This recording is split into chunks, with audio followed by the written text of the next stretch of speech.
Hey, what's up, everybody? This is Gary Holt from Exodus and formerly from Slayer, and you're listening to The Razor's Edge.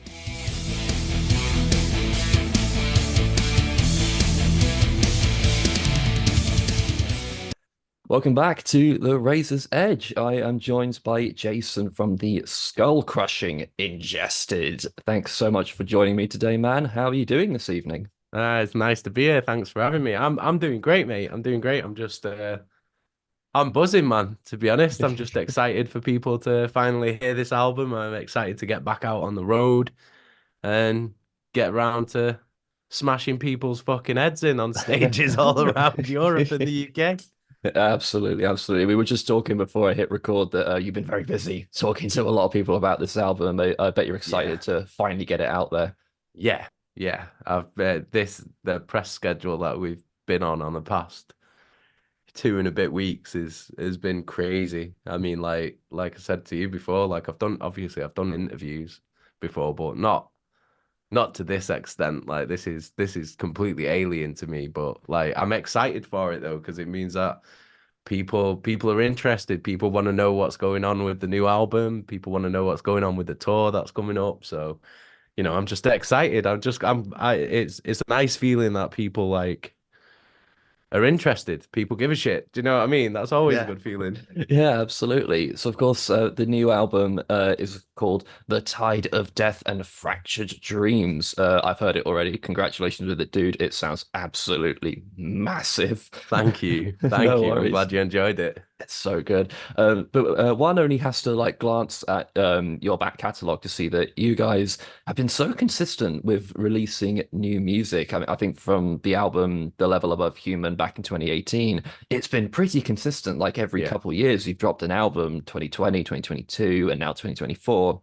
Have you guys just worked out the perfect balance between touring and writing, or have you just always writing new music? We're just always writing. We're always writing all the time. It's like as soon as we've finished constructing one album, it's like we're writing again. I mean, even when we're constructing an album, like we might be writing songs, just writing songs, or maybe we're even thinking about the next album and stuff like that. But I think that comes from one, it comes from our love of the game. Like, do you know what I mean? We love death metal. We love being in a death metal band. Like we get to make music for us all the time, which is amazing. Like, and then we've made a career out of it, which is unbelievable. So that's why we're so creative with it, because we just love creating. And then the other thing is like we just have this crazy work ethic, and I think that's to do with our backgrounds as people. Like all three of us, we all come from working class backgrounds. Like I'm from a council estate in Manchester. That's where I grew up, and I grew up with fuck all. Like, do you know what I mean? Like, we didn't Sure. have no fucking money. Like when I was growing up, so we were brought up to be like, if you want something that badly, get out there and work for it. Get out there and earn it. And like that's something that we've took as our mindset, as our creed for being an ingested. Like we just have this crazy work ethic. We always want to be out on tour, or we always want to be making music videos or writing music or creating albums, recording stuff. Like it's just part of who we are. Like, and I think that's what makes this work. Because we've never been that band that's been like given help or given a leg up or a handout, or we've never been the Yeah, industry darlings. We've never been in magazines and never been on the radio. We've never been that band. We were always the black sheep sure. of the scene. We were always the band that was ignored. We were always the band that was told that we were never good enough. Oh, you'll never make it. You'll never do this. You'll never do that. And that's like that put fire in our bellies, I'll bet. and it made us work even harder because we had to work harder to make our mark and to prove to people, to all the naysayers, that fuck you, you're wrong. Like, and we're going to show you that you're wrong, and then we're going to ram it down your fucking throats. Oh, that's You know what I mean? amazing. I think that's that. I think that's the Mancunian in me coming out there. Like, Yeah, no worries. That's amazing. Is the so you're writing all the time. Is the Mm. songwriting quite collaborative between the three of you, or do you write separately and then bring it all together? It's usually that. It's usually written separately and then brought Mm, together. Like Sean will usually get the ball rolling because obviously he's writing the riffs. sure. So it all starts with the riffs. And he is such a prolific writer. Like the guy never stops writing riffs ever. Yeah, It's something to behold, really. Like if I'm being honest, like I've never seen or known anything like it. It's like whenever he's got a spare minute, his guitar's in his hand and he's writing stuff all the time. Like even when we're on tour and we're stood on stage and we're sound checking. sound If there's checking. if there's like a minute of dead air, I'll hear him like writing riffs on his guitar, like, and he's just trying out new riffs and shit. And I'm just like, this man never stops, like That's ever. amazing. Like, so we just have insane amounts of material that we can work with all the time. Yeah. So yeah, usually Sean will get the ball rolling on something. I mean, I write lyrics all the time, even without music. So I have like a huge like notepad file on my phone that's just verses and verses and verses and verses of lyrics and lines and lines and lines. Because what I like to do is I like to make sure that every verse sorry, excuse me, that was like Worries. coffee repeating on me. Um, I like to make sure that every verse that I have, I end it with a banging line, like a really good line. You know, like Nice. like in rap and hip hop, they always Of do that. course. Good ones do that anyway. Yeah. So I'll like just I've got reams, paragraphs of just last lines that have no verse, and then That's what'll happen great. is when Sean sends a riff or sends like a section or a full song, it's like I'll be listening through that and I'll be looking through my lines, and then when something clicks, I'm like, right, that's going there, and then what I'll do is I'll then work backwards from that That's last line interesting. and like write the verse backwards, and everything will rhyme, and that's how I write it. It's a bit weird, but That's a really interesting yeah, idea. I've never heard anyone do that before, but that's a really, really cool idea. I might yeah, suggest that to the singer of my band, actually. yeah, man. Like, if you want to end on a line that people will remember, that's the best way of doing it, I find. Yeah, awesome, awesome. But it's not just your release schedule that's crazy busy. Almost from the word go, you guys did a tour of Europe, I believe. That Mm. you just seem to get moving right away. You Yeah. haven't ever really stopped. Firstly, have you ever had burnout? Secondly, when do you get time to breathe? um, Burnout sometimes. Sometimes. I mean, it happens to everyone, doesn't it? Don't Sure. matter how much you love something. Like if you're constantly doing it, sometimes you're just like, oh my God. But like usually that's if it's something like where it's a particularly long tour and maybe there's not been many days off. Like that's usually when I'll start to feel it. Because it's like any job, innit? You need a day off. Like, Yeah. like if you can get one day off a week, that's decent. Like, do you know what I mean? Because I think people think like when you're on tour, it's like, oh, you're only doing like half an hour's work a day, and it's like, well, my day starts at like 10 a.m. Mm. and it doesn't finish till about 2 a.m. So like, it's a pretty long day. Like, Yeah. so I would like at least one day off. Just give me a Monday off each week, and I'd be sweet. I could do it for 2 months. Yeah. But yeah, I mean, like it's more like it's being away from home Mm. can give you a bit of burnout, but that's more like a psychological burnout than a Of physical course. burnout. Because obviously you're away from your family. Yeah. It's like me and Sean have got wife and kids. Lynn's got a missus. It's like, it's like we're missing time with watching our kids grow up. Like, Of yeah, we're out course. here doing this amazing thing, and this is what we were born to do, which is why we couldn't do anything else. Do you know what I mean? We've all Mm. we've all tried different jobs. I used to manage restaurants. I used to manage fucking Nando's. You know what I mean? And it was Yeah. like it Fed was up of decent chicken at this money. It point. was decent money as well. Like, but it was just just wasn't me. It just Yeah. wasn't what I wanted to do with my life. We always wanted to do this. And with that comes sacrifices. And sometimes it's like those sacrifices can mount up.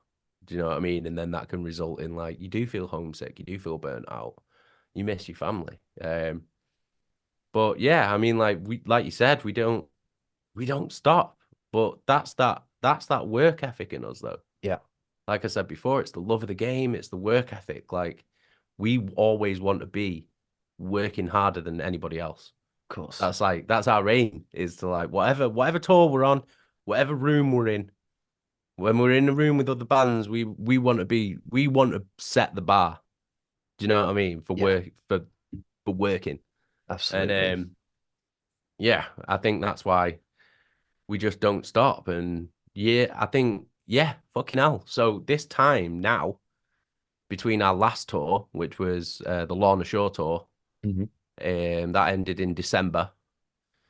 So between then and now, this is the most time we've had off since COVID, since the COVID lockdowns, which is crazy. It's been a long That's like 4 years. Long That's like 4 years. 3 or 4 years. Like it's so this is the most I've had nearly 4 months off, and that's the longest I've had off in like nearly 3 years, which is great because it's a well-earned break. Do you know what I mean? Like absolutely, we've been able to spend time with our families. We had Christmas with our families.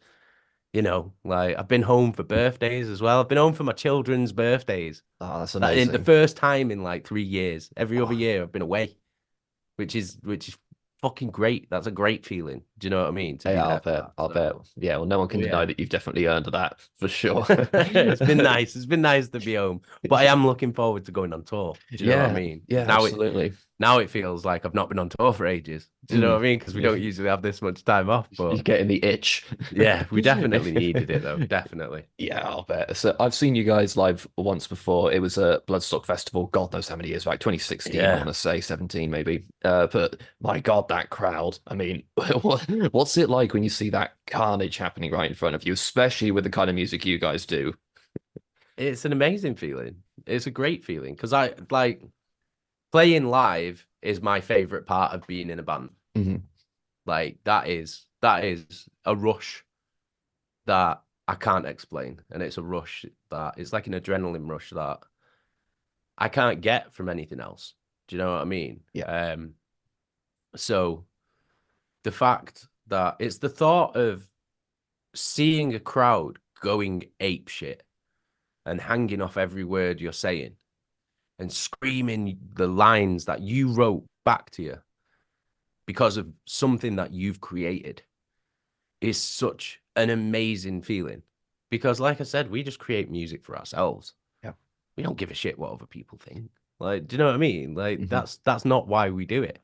We've never been that band that's like, oh, well, this girl's on the radio. Oh, let's write a song. Oh, hopefully the magazines will like it. Like, we don't give a fuck about any of that. Like, I couldn't give a shit. Like, we just write music that we want to write. And the fact that we have fans all over the world that love what we do is amazing. Like, it's such an amazing feeling. And it's like, when I get on that stage, it's like something takes over. And I become something else, something that, like, the me that's on stage is not the me that's sitting here talking to you. Do you know what I mean? It's like there's a flick that switches. And then I feel like I'm watching it from the third person. Do you know what I mean? And I'm just seeing this maniac do these fucking crazy things. And it's like, oh, fucking hell. Do you know what I mean? And then as soon as I get off that stage, that switch goes back. And I'm like, hello. You know what I mean? Like, but I feel like I have to compartmentalize that because it's such an aggressive and intense style of music that we do, and the performance is so aggressive, and I always want to leave people with their jaws on the floor when we've finished a set, and to be able to get into that like animalistic like mindset. It's like I have to become something else. But then it's like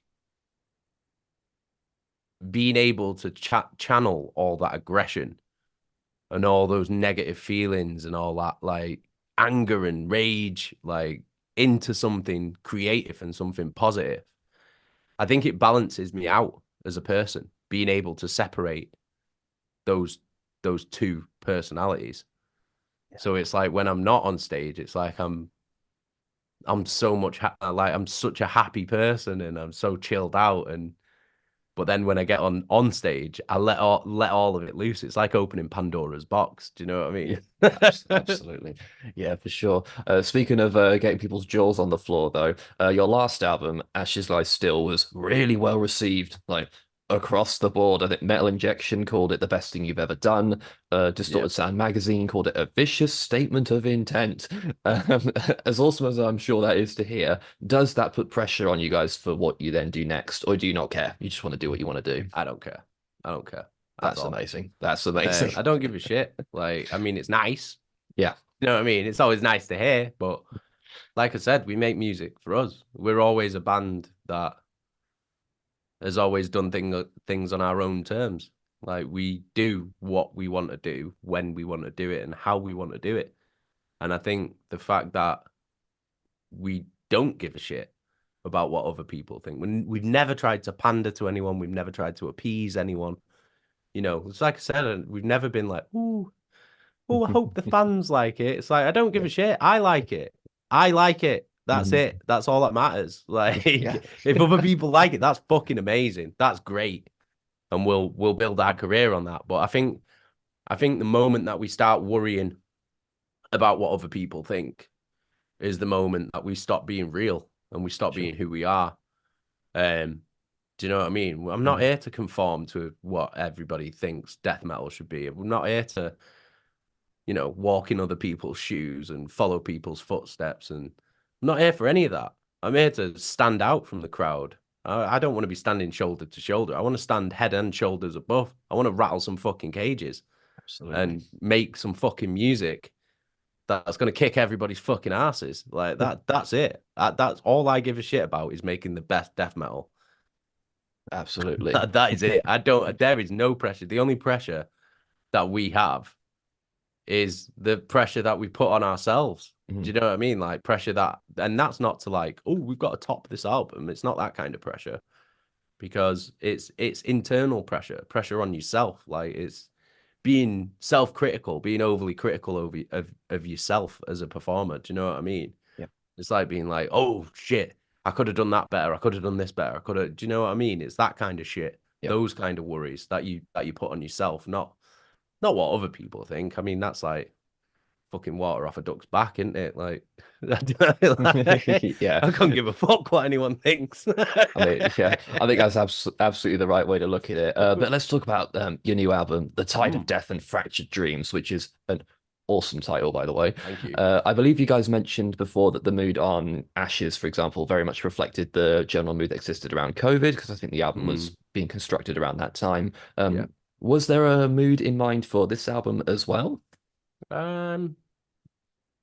No, I think we were very free on this album, and I think it shows. Like the last album was written during a really tough time for us. Not just the COVID thing. I mean, that was tough for everyone. Do you know what I mean? Yeah. Everyone suffered in that shit. But I mean, on top of that, we were dealing with a lot of personal demons during that album. There was a lot of depression. There was a lot of addiction, like drugs, alcohol. Sean was dealing with the loss of his dad. Like, so we were in a bad way, all three of us. Like, not just as a band, but individually in our own lives. And that album was us putting all that to bed and putting it all to rest and releasing it and letting go of those feelings.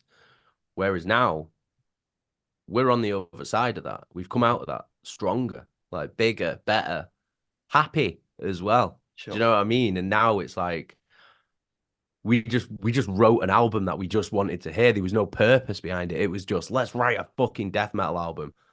Let's just write songs that we want to write. Let's construct a complete album, a complete work, and let's just smash everybody's fucking heads in. Like that is literally what it's for. Like it's a complete album, and it's designed as an album as well, like to listen to in one go. You can listen to it Mm. standalone, the singles, like you can listen to the songs on a Spotify playlist, and they're all bangers. They'll all stand individually. Always listen to albums in full. That's But that's my yes, opinion. it's designed to listen to in full. Yeah. There's a story of the album, not like narratively speaking, but like a journey that the album takes you on. There's a beginning, a middle, and an end, and there's ebbs and flows throughout the album. There's peaks and troughs, and then in the middle of it, you've got this moment of clarity. Mm-hmm. That's like the calm in the eye of the storm, and then it spits Yeah. you back out into the whirlwind, and then it's all crazy again until we top it off with a path once lost, and then it sends you off into the sunset, and it's a perfect ending. Yeah. And it's all by design. Like it's all by design. Yeah, because I was going to ask that it does kind of go to some unexpected places. There's a hauntingly beautiful instrumental song in there, which I absolutely loved. So did you come up with that to put it halfway through the album, or did that come from somewhere else and you thought this would be a good place to put that? It was written a while ago. Okay. That was written a while ago. And again, with us, it's like it's all about things making sense to us.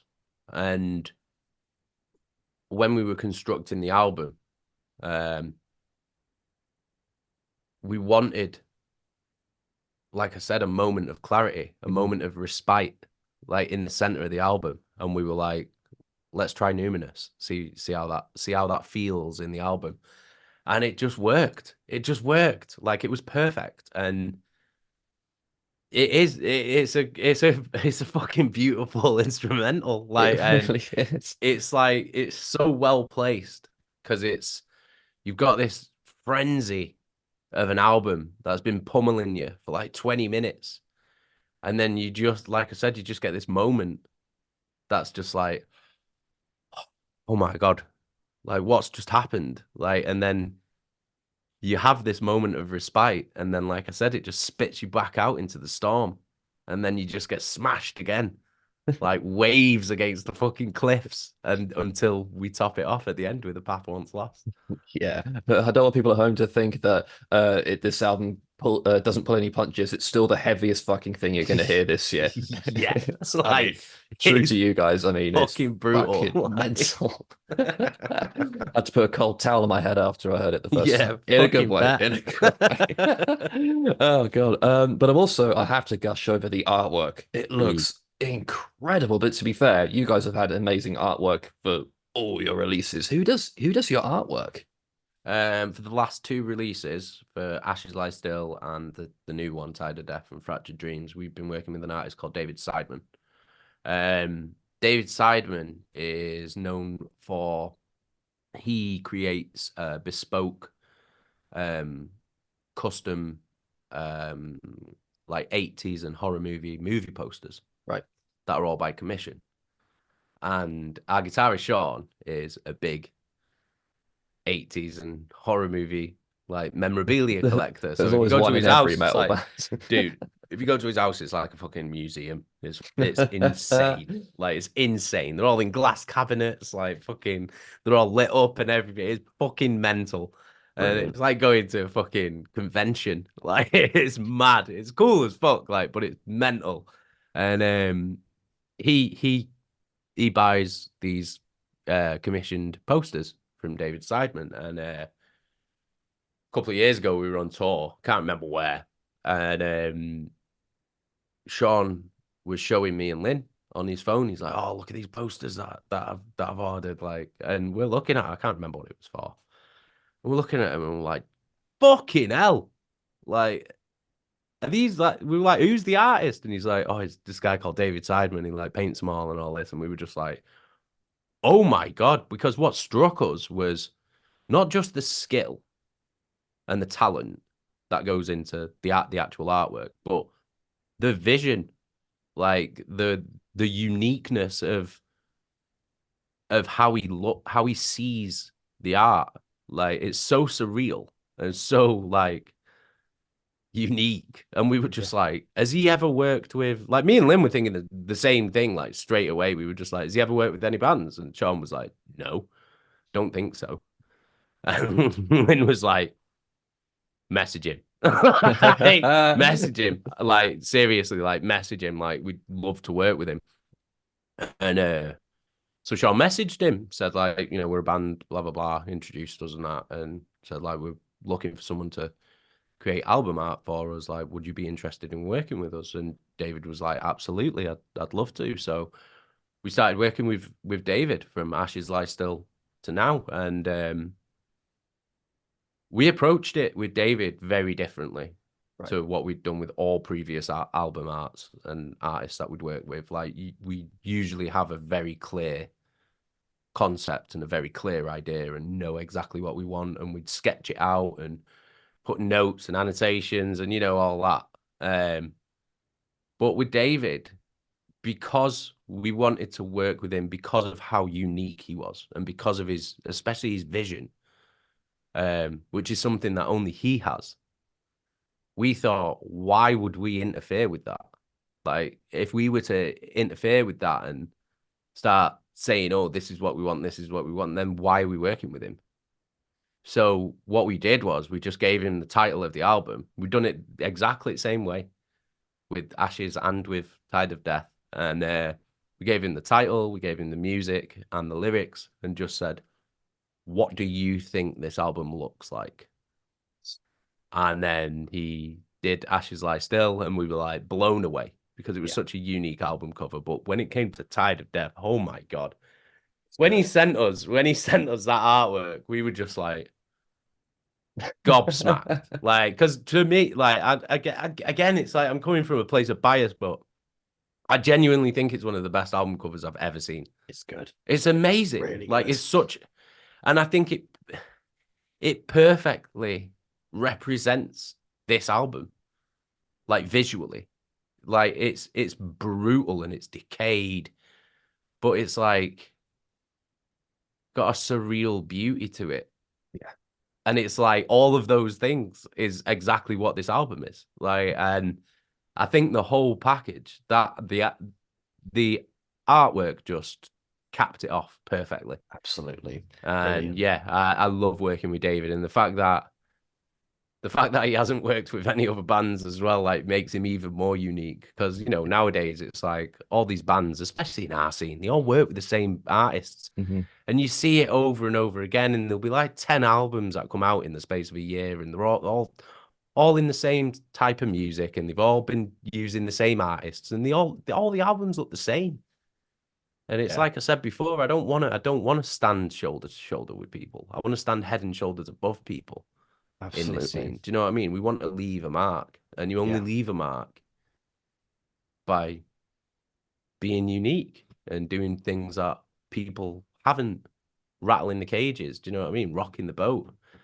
And that's why we love working with David, like, because he's got a way of looking at things that other people just don't see things the way that David sees things. Do you know what I mean? Yeah, for sure. Oh, amazing. I'd love to talk to you longer, man, because this goes so well, but I'm going to have to wrap it up there. Yeah, no worries. But yeah, thanks so much for joining me, dude. For everyone watching, once again, Ingested's new album, The Tide of Death and Fractured Dreams, comes out on April 5th. So get ready to have your skulls rattled. Thank you all for watching. Thanks, Jason, for joining me. Go listen to some amazing heavy metal, everyone out there, and we'll see you in the next video.